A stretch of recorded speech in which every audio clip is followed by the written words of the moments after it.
Hi everybody, we're here and we're so excited to have our virtual discovery series. Today we're here with Holly Merkley and she's going to share with us about how to do sourdough baking.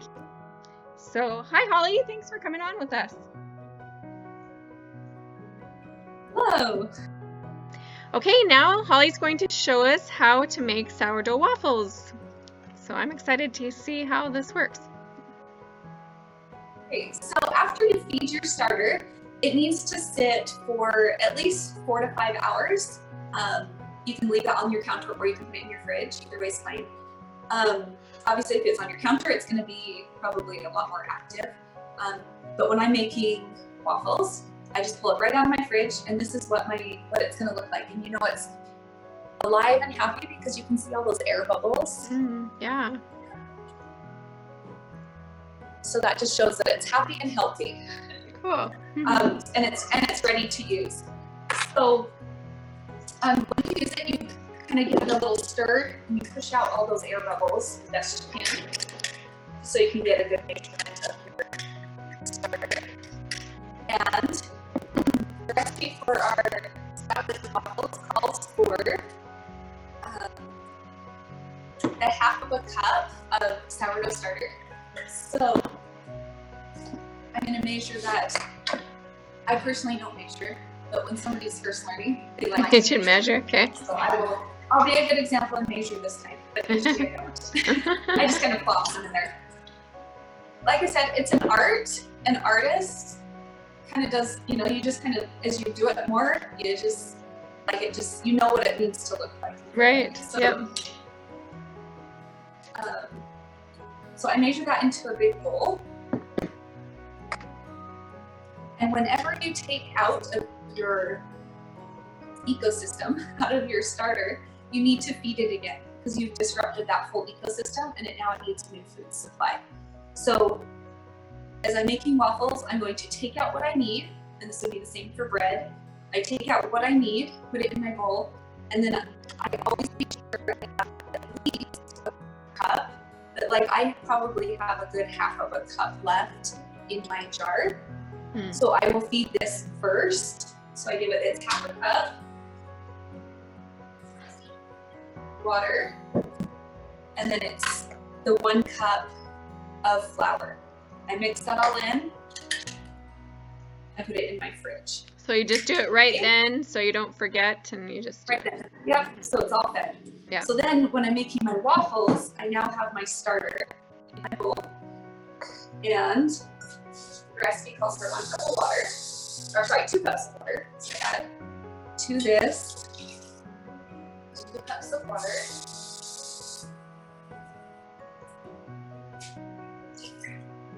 And again, I'm going to mix it up.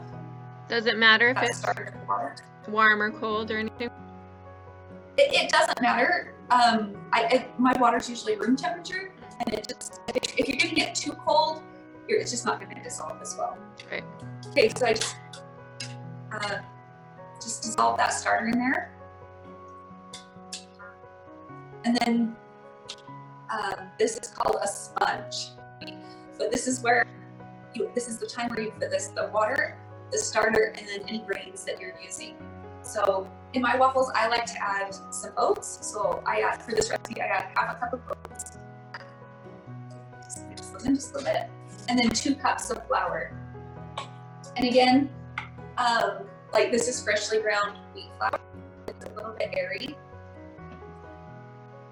You would want one that's double this size. Okay, so all you do is you mix it up. It's just a nice, it's a little bit runny, but not as thick as your start. It's going to be more runny than your start. And it'll just be like a normal pancake batter. So it's just kind of a little bit runny, but also mixed in. And it's kind of stringy. It's a little bit different texture because of the sourdough. Okay. So that's all I do, mix that together. And then I just cover it and leave it on my kitchen counter all night long. So I would do this, usually before I'm going to bed, so around 9:30, I'll mix this up, leave it on my counter. And then in the morning,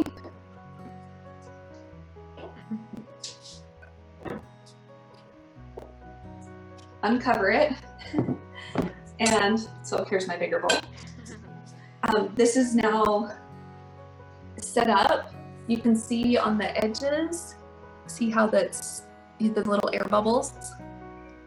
Yeah, I can see that. This is just crazy. So this has just now had time. It's had 8 to 10 hours to let the sourdough, the natural yeast, work through all of the process that it needs to do to break down all those grains, that phytic acid. And so then when I get it, I just give it a little stir in the morning. And then I add the rest of my ingredients. So it's 2 eggs.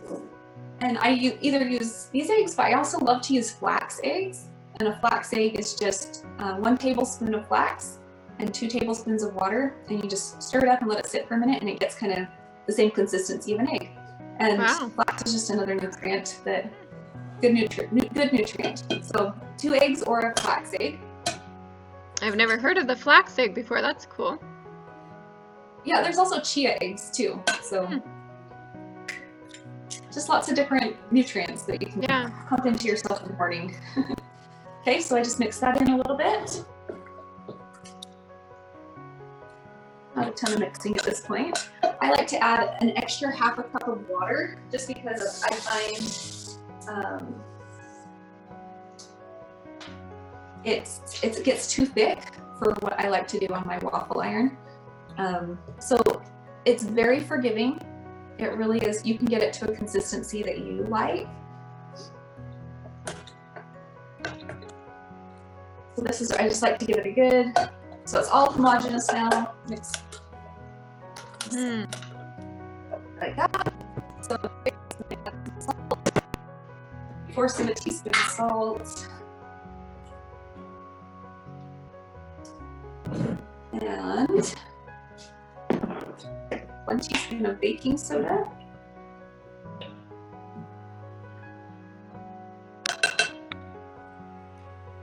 And I really like to add cinnamon to mine. So I always put a teaspoon of cinnamon in. Just gives it a nice flavor. So once you add that baking soda, a chemical reaction starts to happen. And that just gives these more of a rise so that they're not like this heavy pancake. Right. So that's just all mixed, ready to go. And you just put it in your waffle iron.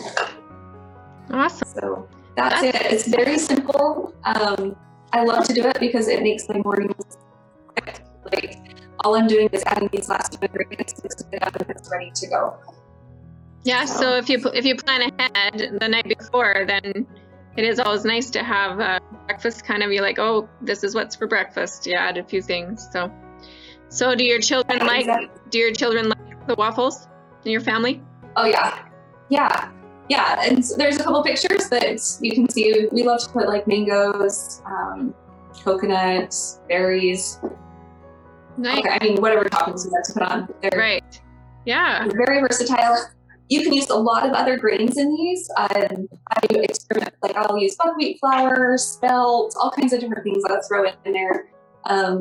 Just extra nutrition, different flavors, different tastes. But it's a pretty no-fail recipe, and I like when you're starting out, it's just very easy to start to use that sourdough starter when you're not quite ready to jump onto to doing bread. This gives you, because every time you feed your sourdough starter, you're going to need to, remove a little bit so that your flour doesn't, get so much. Yeah. As I feed this, it's going to grow, and if I don't take something out when I feed it, you're just going to have sourdough explode all over your fridge. Yeah. So, always when you feed it, get it down to that ½ cup or 1/4 cup in your jar, and then use that discard. The discard is what you cook with. So that's why the waffles are just a good, easy one to do it that with. Awesome. Well, that's cool. You've almost converted me to the process. It sounds really great. I just need to take the time. Yeah, I do find it I find in the beginning, it seems overwhelming to be like, oh, I have to feed this, and you have to, it's a little bit of a process to remember, okay, I need to do this the night before.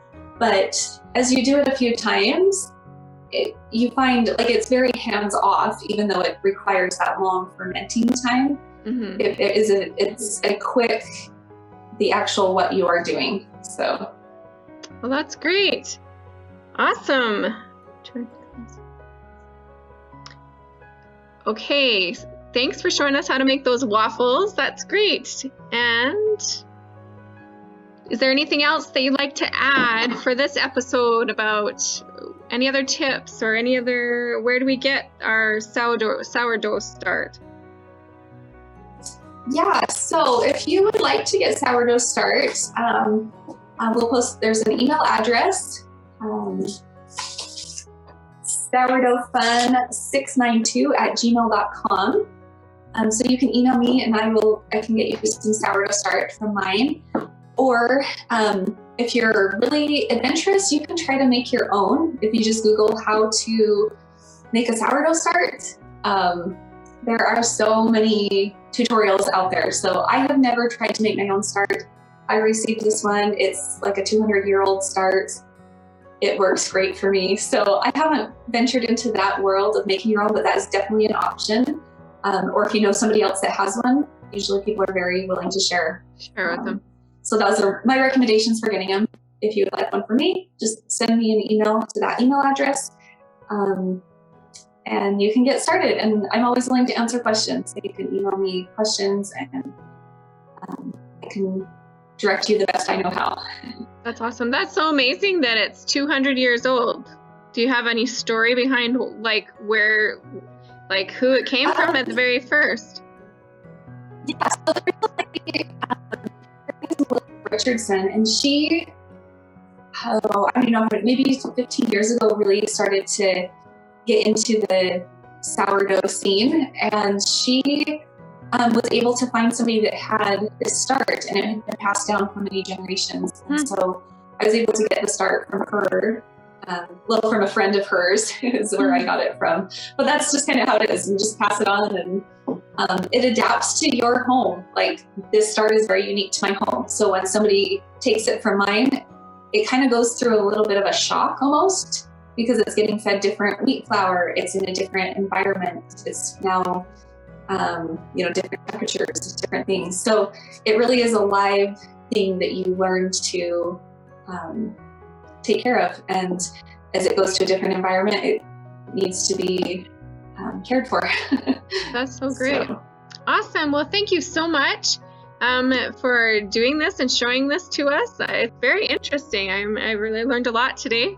And we will have another episode on how we can do bread, right? So we will do that later. Thank you for giving us your time. We appreciate it.